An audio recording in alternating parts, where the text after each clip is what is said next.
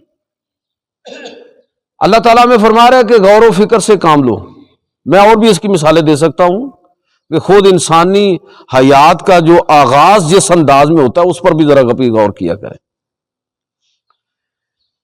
تو اللہ رب العزت ہمیں جب یہ حکم دے رہا ہے کہ تم ذرا غور و فکر کرو، تو ہمیں ساتھ یہ بات بھی سمجھائی جا رہی ہے کہ یہ کائنات کی بے جان چیزوں میں اور زندہ چیز میں فرق ہے۔ انسان کا معاملہ دیگر چیزوں کی طرح نہیں ہے۔ انسان اس طرح کی چیز نہیں کہ ٹوٹنے کے بعد وہ اس طرح بن ہی نہیں سکتا، ناکام ہونے کے بعد اس کی کامیابی کا امکان ختم ہو جاتا ہے، بلکہ انسان اللہ کی وہ مخلوق ہے کہ اس کی ہر ناکامی اس کی کامیابی کی سیڑھی بن سکتی ہے اگر وہ چاہے تو۔ سورہ یوسف کو آپ پڑھ کے دیکھیں کہ حضرت یوسف علیہ السلام بظاہر جب کنویں کے اندر ان کو پھینکا جا رہا ہے تو کنویں کے اندر ان کا پھینکا جانا ان کی کامیابی کے لیے کس طرح پہلی سیڑھی بنا اور کیسے وہ تخت تک پہنچے۔ انسان کے اور باقی چیزوں کے اندر یہ بنیادی فرق ہے، اور اسی فرق کو ہمیں فرد کے حوالے سے بھی دیکھنا چاہیے اور قوموں کے حوالے سے بھی، کہ کوئی ناکامی آخری ناکامی نہیں ہوتی۔ یہ ہمیں قرآن بتا رہا ہے۔ انسان کے معاملے میں قرآن ہمیں یہ بتا رہا ہے کہ مایوس مت ہونا، ہمت نہیں ہارنی۔ قومیں اور افراد اس وقت صحیح معنوں میں ابھر کر سامنے آتے ہیں جب ان پر آزمائش آتی ہے، ان آزمائشوں سے جب وہ سرخرو ہو کر نکلتے ہیں، اور بہت سارے مواقع ایسے ہوتے ہیں جب فرد کی بڑی صلاحیتیں اس وقت لوگوں کے سامنے آتی ہیں جب وہ کسی مشکل میں پڑتا ہے۔ کہا جاتا ہے کہ دنیا کا اعلیٰ ترین دماغ ہمیشہ جھونپڑیوں میں پیدا ہوتا ہے۔ جن لوگوں نے بڑے کارنامے دنیا کے اندر انجام دیے ان میں سے زیادہ تر لوگ کون تھے؟ جنہوں نے بڑی مشقت کی زندگی گزاری ہے، پھر انہوں نے نسلیں تبدیل کر کے رکھ دی، بعد والے انہی کا کمایا ہوا کھاتے رہتے ہیں آگے کئی پشتوں تک، کئی صدیوں تک۔ تو میں کہنا جو بات عرض کرنا چاہتا ہوں وہ یہ ہے کہ یہ راز بھی ہمیں قرآن مجید فرقان حمید نے بتایا ہے۔ میں تجھ کو بتاتا ہوں تقدیر امم کیا ہے، شمشیر و ثنا اول طاؤس و رباب آخر۔ افراد کے ہاتھوں میں ہے تقدیر امم، ہر فرد ہے ملت کے مقدر کا ستارہ۔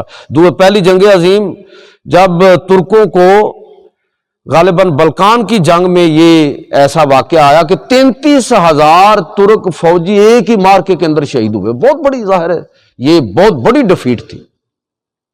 پورے عالم اسلام کے اندر ایک طرح کی ماتم کی کیفیت تھی۔ تو اس وقت علامہ اقبال رحمۃ اللہ تعالی علیہ نے اس موت، اس شکست اور اس مایوسی سے کس طرح سبق قوم کو دیا، فرمایا کہ گھبرانے کی بات نہیں ہے، یہ شکست تمہاری دائمی شکست نہیں بن سکتی۔ قومیں سر کٹانے سے ختم نہیں ہوتی۔ عثمانیوں پہ جو کوہ غم ٹوٹا ہے تو کیا غم ہے کہ خون 100,000 انجم سے ہوتی ہے سحر پیدا۔ یہ علامہ اقبال نے کہا تھا کہ یہ تمہیں یہ سمجھ نہیں آتی کہ اس وقت تک سحر طلوع نہیں ہوتی جب تک ہزاروں ستارے اپنی قربانی پیش نہیں کرتے۔ میں جو بات عرض کرنا چاہتا ہوں وہ یہ ہے کہ یہ ہمیں سبق دیا گیا، فطرت کے مطالعے سے ہمیں یہ بات سمجھائی گئی، یہ زندگی کا راز ہمیں بتایا گیا کہ وَأَلَّيْسَ لِلْإِنسَانِ إِلَّا مَا سَعَى، رکنا نہیں ہے، مایوس نہیں ہونا، دل چھوٹا نہیں کرنا۔ یہ تمہیں جو ناکامی ہوئی ہے یہ تمہاری کامیابی کی سیڑھی بننے والی ہے، آگے بڑھو، امکانات کی دنیا میں کوئی کمی نہیں ہے۔ انسان کبھی ناکام نہیں ہوتا جب تک وہ اپنے اللہ پر ایمان اور یقین پختہ رکھتا ہے۔ لا تقنطوا من رحمت اللہ، ہمیں حکم یہ ہے کہ اللہ کی رحمت سے تمہیں مایوس نہیں ہونا۔ تیسری چیز جو میں آپ کی خدمت میں عرض کرنا چاہتا ہوں، موضوع چل رہا ہے جی سبق کیا ہے۔ اللہ نے جو ہمیں حکم دیا کہ آپ اپنے آپ پر غور کرو، کائنات پر غور کرو، حس اور مشاہدہ کی زد میں آنے والی ہر چیز پر غور کرو، تمہیں سبق ملے گا وہاں سے۔ تو ان اسباق کی میں بات کر رہا ہوں۔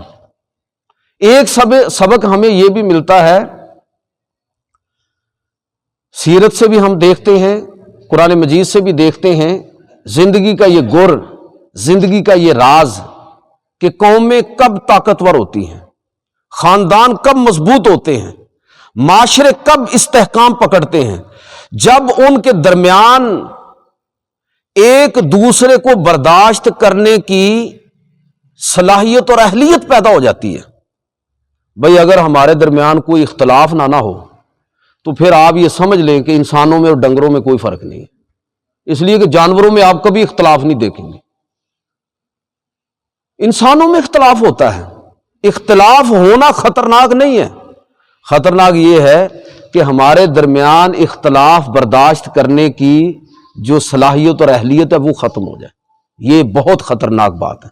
اور اس وقت آپ اپنے معاشرے کو دیکھیں تو اللہ تعالی ہمیں معاف فرمائے کہ شاید ہم اسی طرف بڑھ رہے ہیں، لوگوں کے درمیان مذہبی اختلافات ہیں، سماجی سطح پر اختلافات ہیں، مفادات کے حوالے سے ٹکراؤ ہے، سیاسی میدان کے اندر اس وقت پاکستان کے اندر جو صورتحال ہے وہ دیکھ رہے ہیں آپ۔ یہ اختلاف ہونا یہ صحت مند رجحانات میں سے ایک رجحان ہے سوسائٹی کا، کہ آپ کی رائے مختلف ہے، آپ کے پاس دلائل ہیں، میری رائے آپ سے مختلف ہے، میرے پاس بھی دلائل ہیں، آپ میرے دلائل کا احترام کرنا سیکھ لیں اور میں آپ کے دلائل کا احترام کرنا سیکھ لوں، یہ ہے اصل میں زندگی، یہ ہے راز زندگی، یہ ہے وہ چیز جو ہمیں قرآن مجید پر، اس کائنات پر تدبر کرتے ہوئے یہ بات سمجھ آتی ہے۔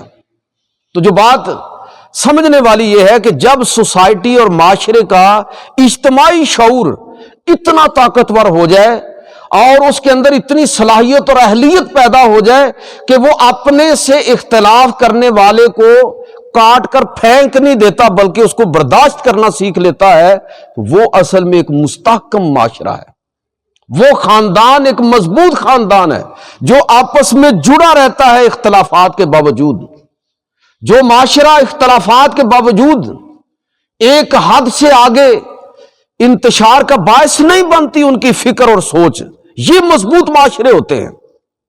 یہ قرآن مجید فرقان حمید نے یہ ہمیں بات سکھائی، اس کائنات کا پورا نظم ہمیں یہ بات سکھاتا ہے۔ اور آپ دیکھیے کہ فطرت سے میں اگر اس کی مثال پیش کروں تو ہمارے جو سوشل سائنٹسٹ اور سائنسدان ہیں وہ ایک مثال دیتے ہیں کہ یہ کیکڑا ہے نا، اگر آپ اس کو کسی برتن میں کیکڑے بہت سارے ڈال دیں تو ان کا ڈھکنا بند کرنے کی ضرورت نہیں ہوتی، اس لیے کہ اگر کوئی باہر نکلنے کی کوشش کرے تو دوسرا اس کی ٹانگ کھینچ لیتا ہے، تو وہ اسی طرح گرتے رہتے ہیں اور ادھر ہی رہتے ہیں۔ یہاں سے ایک بات ہمیں سمجھنی چاہیے کہ اگر معاشرے سوسائٹی میں سے کوئی ایک فرد یا کوئی ایک گروہ اگر کوئی ذہنی انحراف کا شکار ہو جائے، فکری طور پر اجتماعیت سے الگ ہو جائے، تو اس کا طریقہ یہ نہیں ہے کہ آپ ان کو ختم کر دیں، ان کا طریقہ یہ ہوتا ہے کہ آپ اس کو برداشت کریں۔ پاکستان کی اگر مثال ہے، مجھے آپ یہ بتائیے کہ اکبر بگٹی کو قتل کرنے کا کیا فائدہ ہوا، کتنا بڑا نقصان ہوا ہے ہمارا۔ ایک آدمی نے اپنی انا کی تسکین کے لیے ایک ایسے شخص کو قتل کیا کہ جس سے بہت سارے لوگوں کو اختلاف ہو سکتا ہے، لیکن وہ اختلاف اتنا نقصان دہ نہیں تھا جتنا آپ دیکھ لیجئے کہ اس کے نتائج ہم بلوچستان کے اندر کیا فیل کر رہے ہیں۔ تو میرے بھائیوں، خاندان بھی اسی طرح ہوتے ہیں، خاندان کو مضبوط کرنا ہے تو برداشت کریں، اپنے اندر پیدا کریں۔ پاکستان کو جوڑے رکھنا ہے تو اپنے اندر وہ برداشت پیدا کریں۔ اگر اس امت کی طاقت کی آپ خواہش رکھتے ہیں تو اپنے اندر وہ صلاحیت اور اہلیت پیدا کریں کہ اختلاف کے باوجود بھی ہم ایک دوسرے کے ساتھ چلنے کی پوری صلاحیت اور اہلیت رکھتے ہیں۔ تو میں ایک جانور کی ایک حشرات الارض میں سے ایک کی مثال دے کے آپ کو عرض کر رہا ہوں کہ آپ کا کیا خیال ہے کہ اس میں ہمارے لیے کوئی سبق نہیں ہے؟ اس میں بھی سبق ہے. اللہ تعالیٰ ہمیں فرما رہا ہے کہ غور کرو، دیکھو جو میں نے مخلوق پیدا کی ہے اس کے اندر تمہارے لیے کیا ہے، جو تمہیں میں نے پیدا کیا ہے اس کے اندر تمہارے لیے کیا ہے، یہ کائنات اس میں تمہارے لیے کیا ہے. تو لہٰذا آپ دیکھیے کہ صحابہ کرام کی سوسائٹی ہے، نبی صلی اللہ علیہ وسلم کا وصال ہوا ہے، حضرت سعد بن عبادہ رضی اللہ تعالیٰ عنہ خزرج کے سردار، وہ ہیں جنہوں نے حضور کو مدینہ ہجرت کی دعوت دی تھی. ساری زندگی آپ کے لیے اپنی جان مال عزت و آبرو پورا قبیلہ اور خاندان سب کچھ جھونک دیا. حضور کا وصال ہوا، وہ اپنی دانش کے اعتبار سے بھی اس درجے پر تھے کہ اکابر میں شمار ہوتا تھا ان کا. اب جو حضور کا وصال ہوا تو ان کی رائے یہ تھی کہ خلیفہ ہم میں سے ہونا چاہیے، بلکہ یہ ہے کہ خلیفہ مجھے ہونا چاہیے. اور ان کا یہ دعویٰ کوئی غلط بھی نہیں تھا. لیکن باقی سارے مہاجرین اور انصار دوسری طرف کھڑے ہو گئے کہ نہیں، خلیفہ قریش میں سے ہونا چاہیے کہ سوسائٹی کا مجموعی ماحول قریش کو آسانی کے ساتھ قبول کرے گا بغیر اختلاف کے، اور حضور صلی اللہ علیہ وسلم کے سب سے زیادہ قریبی شخص کا انتخاب یہ زیادہ مناسب ہوگا. حضرت ابوبکر صدیق رضی اللہ تعالیٰ کو خلیفہ بنا لیا گیا. حضرت سعد بن عبادہ نے خلیفہ نہیں مانا. لیکن آپ پڑھ کے دیکھ لیں، آپ سیرت کی کتابیں پڑھیے، لوگ ان سے بالکل لوگوں نے اعراض کیا. یہ نہیں ہے کہ آپ دیکھیں یہ معمولی بات نہیں ہے، اگر آپ چاہیں تو اس کو بغاوت قرار دے سکتے ہیں. آج کے دور کی اصطلاح میں آپ چاہیں تو اس کو غداری قرار دے دیں، بغاوت قرار دے دیں. یہی ہے نا اس وقت آپ جو سن رہے ہیں کہ تینوں چاروں بڑی پارٹیاں ایک دوسرے کو غدار کہہ رہی ہیں، دائرہ اسلام سے خارج کر رہی ہیں. پاکستان کے محب وطن جو گروہ ہیں ان سے ان کو خارج کر رہی ہیں. نتیجہ جو انارکی ہے آپ دیکھ رہے ہیں کس طرح سوسائٹی کے اندر بڑھ رہی ہے. لیکن وہاں پر دیکھیے کہ حضرت سعد بن عبادہ انکار کر دیا، کہا نہیں بیعت کروں گا، نہیں بیعت کی، پوری زندگی نہیں بیعت کی.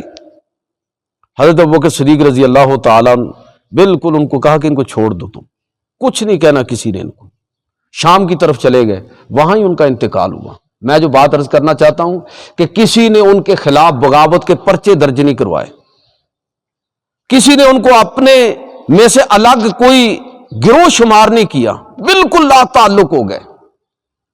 تو کہنے کا مطلب یہ ہے کہ یہ بات بھی ہمیں سمجھ آتی ہے کہ اصل سوسائٹی کا امتحان یہ ہے کہ وہ اپنے اجتماعی شعور کو، کلیکٹو وزڈم جسے آپ کہتے ہیں، اس کو بروئے کار لاتے ہوئے صحیح معنوں میں اپنی اس اہلیت اور صلاحیت کا مظاہرہ کریں، اور سوسائٹی میں اختلاف رائے کے باوجود بھی انتشار نہیں پھیلنا چاہیے، انارکی نہیں پھیلنی چاہیے.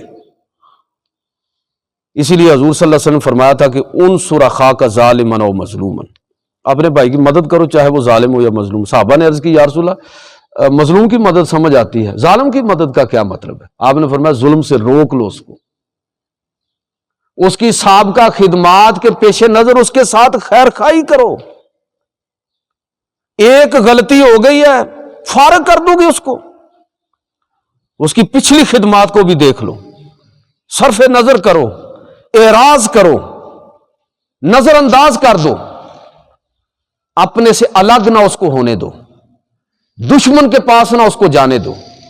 تو میرے بھائیوں، یہ فطرت کے اسباق ہیں جو ہمیں اللہ رب العزت چاہتا ہے کہ تم سیکھو یہ ساری چیزیں، اس کائنات پر غور و فکر کرو، اپنی عقل جو ہے اس کو بروئے کار لاؤ. تیسری چیز،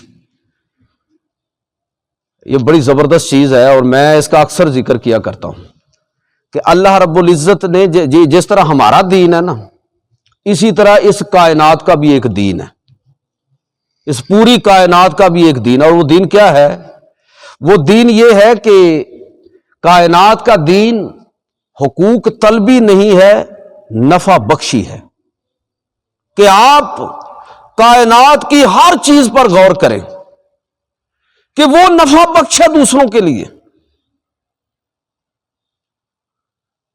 کیا سبق ہمیں ملتا ہے؟ آپ غور کریں گے تو میں اس کی تفصیلات میں جائے بغیر کہ کائنات کی ہر چیز کس طرح نفع بخش ہے انسانوں کے لیے. کہ اگر آپ دیکھتے ہیں کہ ایک درخت جو ہے اگر زمین سے پانی لیتا ہے، منرلز لیتا ہے، ہوا سے نائٹروجن لیتا ہے، تو اس کا نتیجہ کیا دیکھتے ہیں آپ؟ وہ آپ کو سایہ دیتا ہے، پھل دیتا ہے، آپ کو لکڑی دیتا ہے، بالآخر آپ کے فائدے کے لیے اپنے آپ کو فنا کر دیتا ہے. کائنات کی ہر چیز کے بارے میں آپ غور کریں گے تو یہی چیز آپ کو نظر آئے گی کہ ہر چیز وَخَلَقَ لَكُم مَّا فِي الْأَرْضِ جَمِيعًا. اللہ تعالیٰ فرماتا ہے کہ ہم نے ہر چیز کو اے انسان تمہارے لیے پیدا کیا، نفع بخش بنایا ہے. تو مجھے آپ یہ بتائیے کہ کائنات کی ہر چیز تو نفع بخش ہو، حقوق طلبی آپ کو کہیں نظر نہ آئے، صرف نفع بخشی نظر آئے، اور بندہ یہ سبق نہ سیکھے تو یاد رکھیے وہ بندہ تباہ ہو جائے گا، وہ قوم تباہ ہو جائے گی، وہ قوم دنیا سے ختم ہو جائے گی، ذلیل و رسوا ہو جائے گی. جو فرد، جو قوم دوسروں کے لیے فائدہ بخش نہیں ہے، اللہ رب العزت اس کو دنیا کے اندر رسوا کر دے گا اور آخرت میں بھی رسوائی اس کا مقدر ہوگی.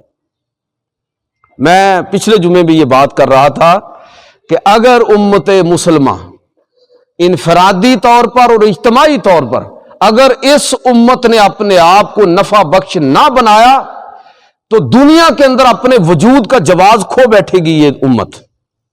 وہ فرد زندہ ہو یا مرا ہوا ہو کوئی معنی نہیں رکھتا جو انسانوں کے لیے نفع بخش نہیں ہے. اللہ کے رسول نے کتنی گہری بات فرمائی کہ خیر الناس من ینفع الناس. اے لوگوں، تم میں سے بہترین شخص وہ ہے جو دوسروں کے لیے نفع بخش ہے. جن قوموں کو ہم بڑی لعنتیں بھیجتے ہیں کہ بڑے یہ بغیرت قسم کے لوگ ہیں، یورپ اور مغرب، ان کو تو لباس پہننے کی تمیز نہیں ہے. تو یار یہ اگر اتنے ہی برے لوگ ہیں تو مجھے آپ یہ بتائیے کہ ان قوموں کو اس دنیا کی زندگی میں اتنی عزت اور اتنی ترقی اور یہ مقام کیوں کر حاصل ہوا ہے؟ غور کریں گے تو آپ کو یہ بات سمجھ آئے گی کہ ان کی کامیابی کے پیچھے ایک ہی بات ہے کہ انہوں نے اپنے آپ کو انسانوں کے لیے اور انسانیت کے لیے نفع بخش بنا دیا ہے. اگر یہ امت محمدیہ صلی اللہ علیہ وسلم اگر اس دنیا کے اندر عزت چاہتی ہے، اگر میں اور آپ اس دنیا کے اندر انفرادی طور پر عزت چاہتے ہیں، کامیاب ہونا چاہتے ہیں، تو میرے بھائیو اپنے آپ کو نفع بخش بنا دو. آپ سوچیں آپ کے خاندان کو کتنا فائدہ ہے، آپ کے گاؤں کو کتنا فائدہ ہے، آپ کے ملک کو کتنا فائدہ ہے. جس انوائرمنٹ میں آپ کوئی سروس کو ذمہ داری ادا کر رہے ہیں وہاں آپ کتنے فائدہ بخش ہیں. اگر تو آپ واقعتاً ہی فائدہ مند ہیں دوسروں کے لیے تو آپ اپنے آپ کو مطمئن کر لیں کہ آپ واقعتاً ہی آپ نے اس کائنات اور اس نظام فطرت سے سیکھا ہے، آپ نے اس دین کو اختیار کیا ہے جو اس کائنات کا دین ہے، جو اس کائنات کی ایک ایک چیز کا دین ہے کہ دوسروں کے لیے نفع بخش بننا یہ اصل زندگی ہے. اور یہ چیز ہمیں کہاں سے سمجھ آتی ہے؟ یہ چیز ہمیں اس کائنات پر غور و فکر سے سمجھ آتی ہے. یہ زندگی گیو اینڈ ٹیک کا نام ہے. انگریزی کا ایک محاورہ ہے کہ in giving that we receive. ہم دیتے ہیں اس لیے کہ ہم لیتے بھی ہیں. یہ دینا اور لینا یہی زندگی ہے، یہی اس کی حقیقت ہے. چوتھی چیز جو میں عرض کرنا چاہوں گا جو میرے اور آپ کے سمجھنے والی ہے وہ یہ ہے کہ زندگی کی جو تعمیر اور مرمت ہے وہ اس کے استحکام کے بغیر ممکن نہیں ہے. زندگی میں استحکام کیسے آ سکتا ہے؟ یہ بھی ہمیں کائنات سے دنیا سے مظاہر فطرت سے یہ بات سیکھنی اور سمجھنی، زندگی میں استحکام کیسے آئے گا۔ اللہ رب العزت نے جو نباتات، جمادات، حیوانات، انسان پیدا کیے ہیں، پورا یہ نظام ہے، اس میں سے یہ بات ہمیں سمجھ آتی ہے کہ زندگی میں استحکام اس وقت آتا ہے جب انسان صبر کرنا، برداشت کرنا، تحمل سے کام لینا سیکھ لیتا ہے۔ یہ استحکام مستحکم بنیادوں پر وہ اپنی زندگی کو پروان چڑھا رہا ہے۔ بس جس آدمی نے زندگی میں صبر کرنا ہی نہیں سیکھا، اس کی زندگی میں استحکام نہیں ہو سکتا۔ جس کے اندر برداشت نہیں ہے، یہ چیزیں ہمیں کہاں سے سمجھ آتی ہیں کہ آپ اگر اس کائنات پر غور کریں تو اللہ رب العزت نے یہ نباتات، دو طرح کی چیزیں آپ کو نظر آئیں گی۔ ایک بیل ہے، مختصر سی اس کی زندگی ہے، تیزی کے ساتھ بڑھتی ہے، تیزی سے ختم ہو جاتی ہے، جڑیں مضبوط نہیں ہوتی، داخلی استحکام اس کو حاصل نہیں ہوتا۔ دوسری طرف آپ دیکھیں کہ جو بڑے پھلدار درخت ہیں، بڑے پھلدار درخت، وہ پروان چڑھنے میں کئی سال لگا دیتے ہیں اور پھر سالوں تک وہ دوسروں کے لیے اس استحکام کی بنیاد پر سالوں تک پھل دیتے ہیں۔ سمجھ لیں کہ انسان بھی بالکل اسی طرح ہے، سوسائٹی اور معاشرہ بھی بالکل اسی طرح ہے کہ اس کو بیل کی طرح زندہ رہنا ہے کہ جس کی جڑ بہت کمزور ہے، تھوڑا سا فائدہ ختم، یا اس درخت کی طرح کہ جو پروان چڑھنے میں تو اگرچہ دیر لگائے لیکن جب وہ پھل دینے پر آتا ہے تو پھر اس استحکام کی وجہ سے کہ اس کی جڑیں پاتال تک پہنچی ہوئی ہیں، جتنا وہ اوپر نظر آتا ہے اتنا ہی وہ نیچے ہے، تو پھر وہ سال ہا سال دوسروں تک نفع بخش بنتا ہے۔ جو بات سمجھ آتی ہے وہ کیا ہے؟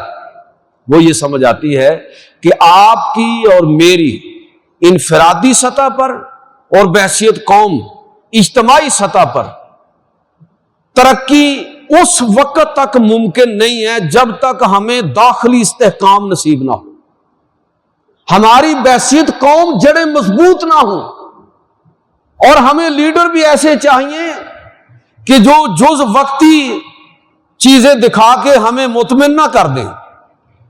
یہی اصل میں لیڈرشپ میں اور یہ سیاسی شعبہ بازوں میں یہی فرق ہوتا ہے۔ قوموں کی تعمیر یہ بڑے پھلدار درخت لگانے والی بات ہے، اور الیکشن جیتنا یہ آپ بیلیں کاشت کرنے والی بات ہے۔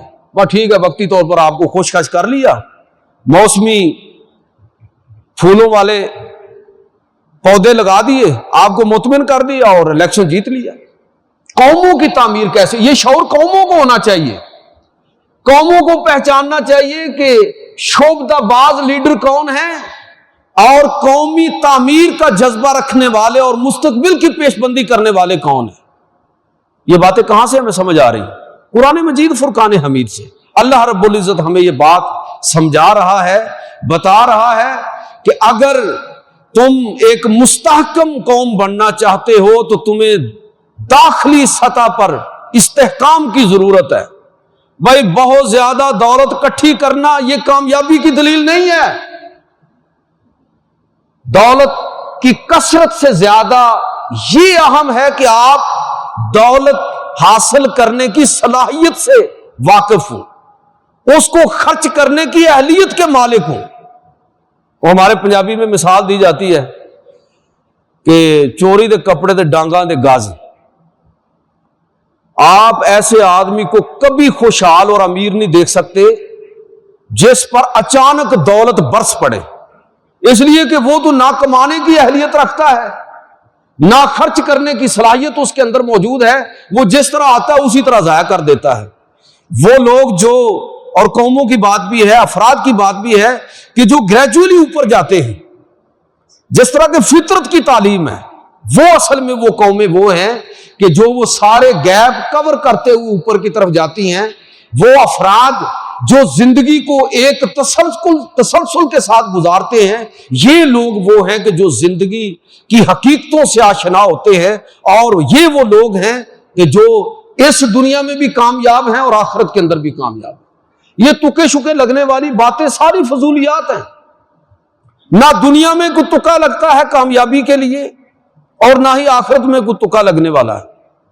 یہ ایک پورا ایک سسٹم ہے، اس میں سے گزریں گے تو آپ کو داخلی سطح پر جو استحکام نصیب ہوگا وہی آپ کی خارج میں کامیابی کا باعث ہوگا۔ عربوں کے لیے آپ اس سے بڑی مثال کیا ہوگی کہ عربوں کو اچانک جب یہ تیل دریافت ہوا اور اس کے نتیجے میں جو دولت ان کو ملی ہے کہ دنیا عرب کو اہمیت ہی نہیں دیتی تھی، لیکن دولت کی وجہ سے اب ان کے لیے پریشانی کیا بنی کہ اس دولت کو کہاں خرچ کریں۔ ساری دنیا کے اندر بینکوں کے اندر اپنی دولت جمع کروانے کے بعد انہی لوگوں کے ہاتھوں بلیک میل ہو رہے ہیں۔ تو اس کا مطلب یہ ہوا کہ دولت کی کثرت اصل میں اہم نہیں ہے، اہم یہ ہے کہ آپ مستحکم بنیادوں پر کھڑے ہوں، اپنے آپ کو کھڑا کریں، اپنی قوم کو کھڑا کریں۔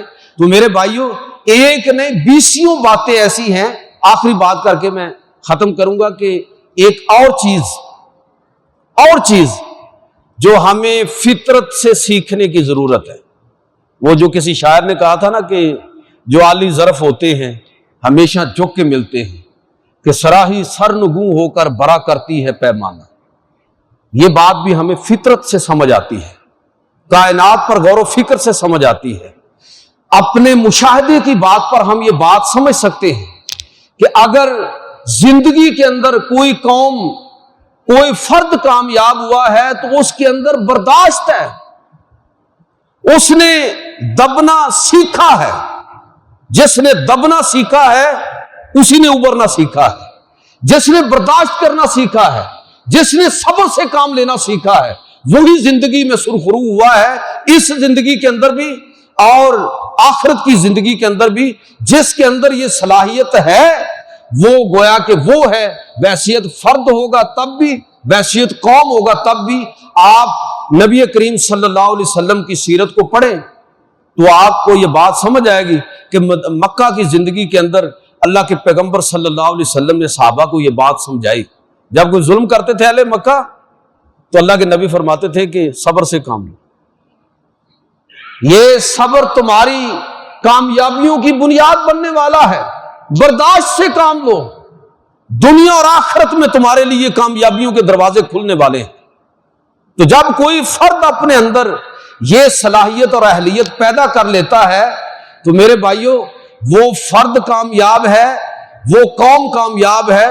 اور اکثر میں ایک مثال دیا کرتا ہوں خواتین کے اجتماع میں، لیکن حضرات کے لیے بھی اس کے اندر کام کی بات ہے، تو میں یہ عرض کیا کرتا ہوں کہ خواتین کو اگر یہ بات سمجھ آ جائے نا کہ مغلوب ہونا ہی ان کا، اپنے شوہر کے سامنے مغلوب ہو جانا اور اس مغلوبیت کا اعتراف کر لینا، یہ اصل میں ان کے غالب ہونے کی طرف پہلا قدم ہوتا ہے۔ اس کے بعد بیویاں غالب آ جاتی ہیں، جب وہ یہ ثابت کر دیتی ہیں نا کہ جی ہم آپ کی بات مانیں گے، جو آپ کہیں گے وہی ہوگا، تو اس کے بعد بندے کی اوقات ختم ہو جاتی ہے، وہ کہتا ہے نہیں جی جو آپ کہیں گے وہی ہوگا، بات ختم ہو گئی۔ جس نے مغلوب ہونا نہیں سیکھا، اس میں صبر اور برداشت نہیں پیدا ہوئی، وہ غالب ہونے کی حقیقت سے بھی آشنا نہیں ہو سکتا۔ اللہ کے پیغمبر صلی اللہ علیہ وسلم آپ نے مکہ کی پوری زندگی کے اندر یہی بات صحابہ کرام کو سمجھائی۔ ہمارے لیے اس میں سبق کیا ہے؟ ہمارے لیے سبق یہ ہے کہ اگر زندگی میں مشکلات آئیں، اگر صبر کا دامن ہاتھ سے چھوٹتا ہوا نظر آئے، اگر برداشت جواب دیتی ہوئی نظر آئے، تو ہمیں یہ بات سیکھنی ہے کہ ہمیں اس کائنات سے سبق کیا مل رہا ہے، ہمیں اللہ کے نبی کی سیرت سے سبق کیا مل رہا ہے۔ ہم وہاں سے سیکھ لیں گے، سمجھ لیں گے، برداشت کریں گے، صبر سے کام لیں گے، تو اللہ کا وہ وعدہ پورا ہوگا کہ ان اللہ مع الصابرین، کہ جو صبر کرتے ہیں بالآخر اللہ کی مدد اور نصرت ان کے شامل حال ہو جاتی ہے۔ تو اس کائنات کا آج یہ دوسرا خطبہ اس موضوع پر میں نے عرض کیا ہے کہ یہ سبق ہمیں ملتا ہے کہ جس طرح کائنات کی ایک ایک چیز ہمیں بتا رہی ہے کہ ہر چیز باب مقصد ہے، انسان کی زندگی کا بھی ایک مقصد ہے، اسی طرح ہمیں یہ چیز بھی سمجھ آتی ہے کہ کائنات کی ہر چیز ہمارے لیے اپنے اندر کوئی نہ کوئی سبق رکھتی ہے۔